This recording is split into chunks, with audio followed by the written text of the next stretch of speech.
Bismillahirrahmanirrahim. Assalamualaikum, Bu Sundari. Iya, waalaikumsalam. Ui. Senang bisa berjumpa kembali dengan Bu Sundari. Gimana nih kabarnya, Bu? Alhamdulillah sangat sehat, semangat nih akhirnya bisa bertemu dengan Ibu Ii dan berbicara dengan Bu Ii sekarang. Oke, terima kasih. Gimana, Bu? Ada yang bisa saya bantu, Bu?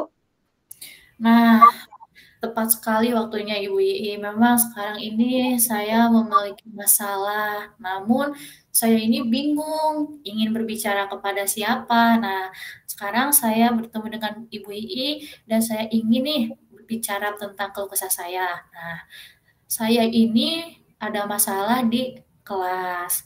Ada salah satu murid saya yang tidak mau sekolah, walaupun seandainya ke sekolah, anak ini tuh malas belajar dan lebih banyak bermain di kelas gitu, sehingga dia tidak fokus saat proses pembelajaran. Begitu ya, Bu. Jadi masalahnya anak tersebut sering bolos ke sekolah, malas, dan tidak fokus ya terhadap kegiatan pembelajaran. Menurut Ibu, apa sih yang menjadi penyebab utama kesulitan belajar dari siswa tersebut? Nah, setelah saya lihat secara umumnya nih Bu, ternyata memang anak ini memiliki masalah Ibu. Salah satunya faktor di rumahnya.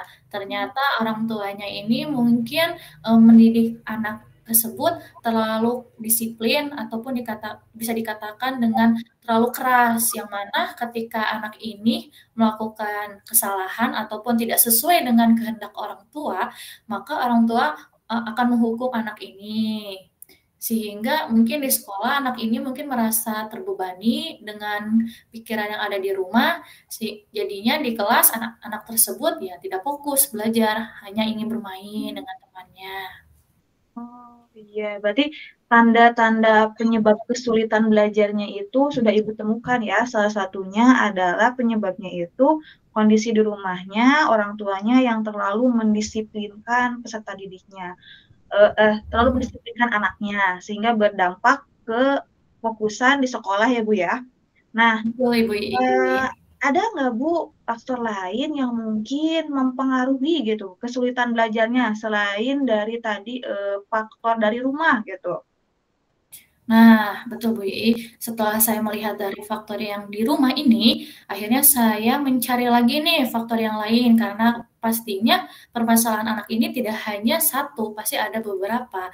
Dan setelah saya cari dan akhirnya saya menemukan bahwa memang anak ini di kelas ini karena dia jarang ke sekolah, ditambah dia juga mungkin karena dia kurang fokus dalam belajar, sehingga dia sering diibaratkan dikucilkan oleh teman-temannya. Jadi dia di kelas ini tidak ada teman yang sangat dekat dengannya, sehingga ya dia mungkin lebih banyak bermain, tidak fokus belajar. Akhirnya ketika proses pembelajaran pun dia sering kesulitan dalam belajarnya. Gitu, Ibu.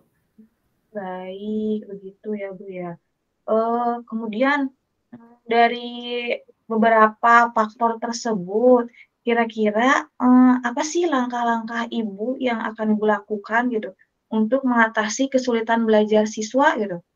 Nah, salah satu langkah-langkah yang saya lakukan ya Ibu, pertama saya berbicara kepada anak ini. Saya memanggil anak ini di ruang guru gitu, hanya saya dengan anak. Lalu saya melaksanakan segitiga restitusi. Nah, dari langkah-langkah yang saya lakukan itu ternyata saya membuahkan hasil. Saya mendapatkan jawaban atas apa yang saya pertanyakan selama ini, bahwa memang anak tersebut ini memang memiliki masalah dan sebenarnya dia tuh membutuhkan seorang orang tua, membutuhkan seorang teman yang mendukung, yang menyemangati dan mengajak dia untuk belajar seperti itu.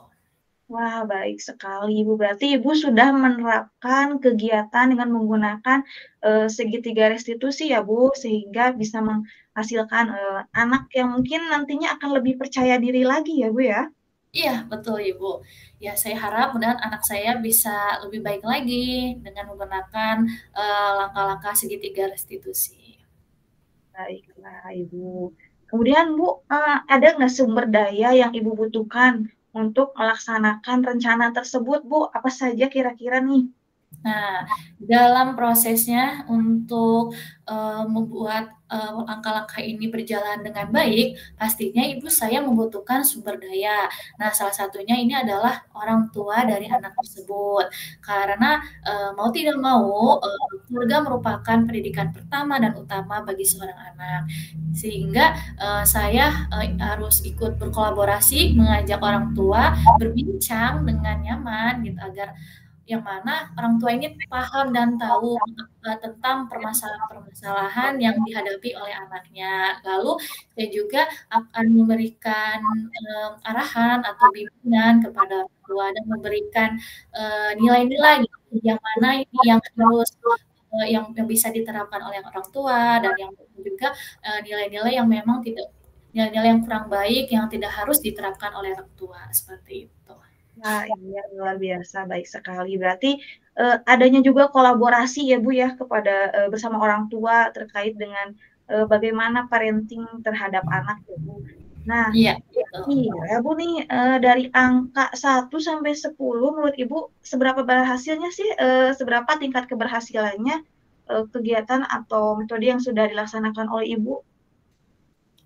Saya berdasarkan tingkat tersebut, saya memilih di posisi angka 8, seperti itu. Wah, luar biasa berarti, apa ya, cara atau metode yang Ibu ambil untuk meningkatkan kefokusan atau minat belajar anak ini dengan hal-hal tadi, dengan segitiga restitusi, kemudian dengan kolaborasi dengan orang tua, berarti itu sudah, sangat berhasil ya, Bu. Kemudian, gimana nih langkah selanjutnya selain itu, ada nggak rencana selanjutnya yang akan Ibu lakukan untuk lebih baik lagi ke depannya? Nah, dari masalah tersebut saya, mencari rencana lagi Bu, yang mana saya harap ke depannya tidak ada lagi anak yang memiliki masalah seperti itu. Nah, dengan cara saya dari awal mengajak pertama awal pembelajaran nih, awal tahun pembelajaran, saya mengajak orang tua untuk berkumpul, kita mungkin akan, bercerita, berkolaborasi, dan menanyakan masalah-masalah yang mungkin dihadapi oleh orang tua.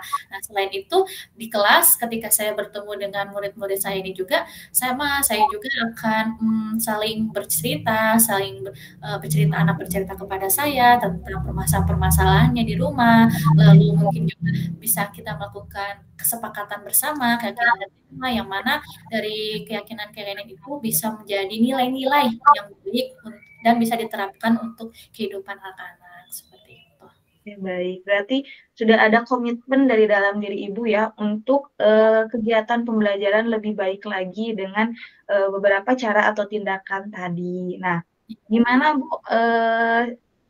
dukungan nih, apakah ada dukungan yang Ibu butuhkan dari pihak siapa saja sih untuk mencapai tujuan Ibu ini? Nah, untuk mencapai tujuan ini pasti saya tidak bisa sendiri. Saya membutuhkan banyak pihak yang ikut serta dalam prosesnya. Yang pertama ini adalah saya membutuhkan pihak dari orang tua, selaku orang tua murid, lalu anak-anak, kemudian rekan-rekan guru juga yang ikut dengan saya dalam berkolaborasi nih untuk mengatasi permasalahan-permasalahan anak, kemudian juga dari kepala sekolah sebagai seorang pemimpin yang ada di sekolah dan selalu memberikan coaching kepada saya juga seperti itu. Masya Allah luar biasa sekali Bu, mudah-mudahan rencana-rencana yang akan Ibu laksanakan berjalan dengan lancar ya Bu. Nah, gimana Bu, perasaannya setelah kita sejenak berbincang-bincang nih terkait dengan beberapa permasalahan dari Ibu? Ya, aduh Ui, alhamdulillah sekali. Hari ini saya merasakan kelegaan yang sangat besar, yang mana sebelum-sebelumnya ini saya merasa ragu akan diri saya, apakah saya ini memang berhasil atau apakah saya ini sebenarnya itu gagal dalam melakukan rencana-rencana. Dan ternyata nih setelah kita berbincang bahwa itu sebenarnya bisa melakukan langkah-langkah tersebut gitu. Terima kasih kepada Ibu yang sudah menguatkan. Nah, apakah ada hal lain yang ingin Ibu sampaikan lagi? Nah, cukup Ibu Ii, saya sudah menceritakan permasalahan saya, dan alhamdulillah saya sudah lega dan tidak ada lagi permasalahan. Nah, terima kasih banyak Ibu, senang bisa mendengarkan cerita Ibu. Iya, sama-sama Ibu Ii, saya juga sangat berterima kasih kepada Ibu Ii yang sudah mau dan meluangkan waktunya untuk berbincang dengan saya terkait masalah yang saya hadapi saat ini. Baik, terima kasih banyak Ibu. Mudah-mudahan ada kesempatan lain kita bisa berjumpa lagi. Terima kasih. Assalamualaikum, Bu Sundari. Waalaikumsalam Ibu Ii. Mari selanjutnya kita berefleksi. Iya, Ya, nah dari untuk refleksinya refleksi. gimana nih Bu terkait dengan coaching yang sudah dilaksanakan barusan? Nah, setelah kita melakukan coaching nih dari awal, Ibu sebagai coach, saya sebagai coachee, saya merasakan hal yang sangat luar biasa. Mungkin salah satunya adalah pertanyaan-pertanyaan yang Ibu sampaikan kepada saya ini memang sangat mewakili keluh kesah yang saya hadapi. Dan pertanyaan-pertanyaan itu pun menjadi penguat bagi saya bahwa memang saya itu sebenarnya bisa gitu. Namun saya merasa rendah, merasa rendah dan merasa tidak berhasil. Namun berkat Ibu melakukan coach, saya merasa wah saya bisa dan berhasil melaksanakan tersebut dan lebih termotivasi lagi gitu.